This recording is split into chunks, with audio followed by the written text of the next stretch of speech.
जनक जी के ऐसे ज्ञान को देखकर वहां पर जितने अपने आप को ज्ञानी मानने वाले समझने वाले लोग बैठे हैं, सब जप करने से, खूब हवन करने से भगवान की भक्ति हृदय में नहीं आती प्यारे। भक्ति प्रेम का अर्थ है समर्पण। सब कुछ हम अपना समझकर बैठे हैं।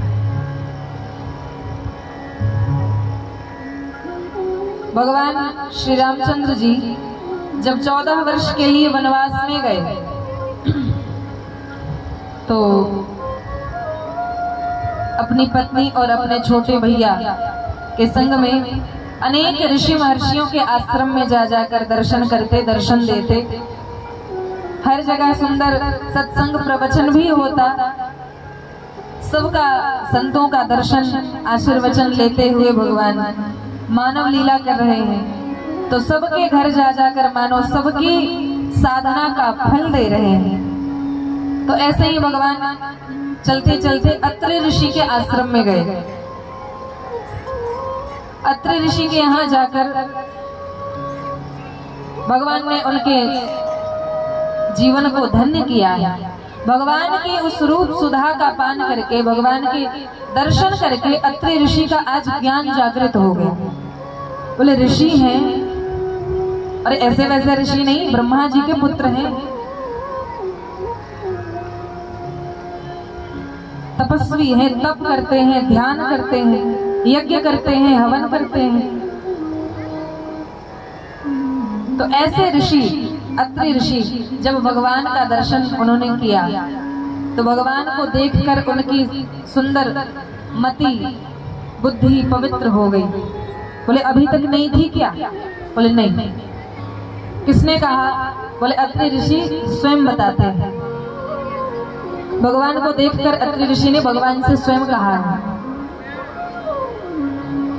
अब जानी मैं श्री चतुराई,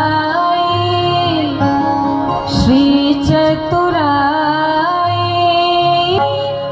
भजिए तजिए सब देव बिहारी।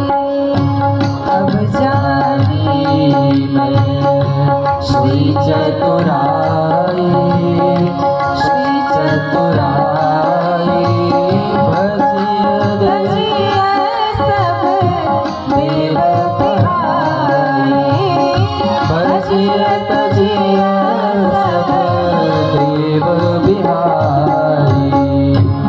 अब जानी मैं श्री चतुराई, श्री चतुराई, भजिए तजिए सब देव बिहारी, भजिए तजिए सब देव बिहारी। अब जानी, अभी तक नहीं जाना? बोले ना।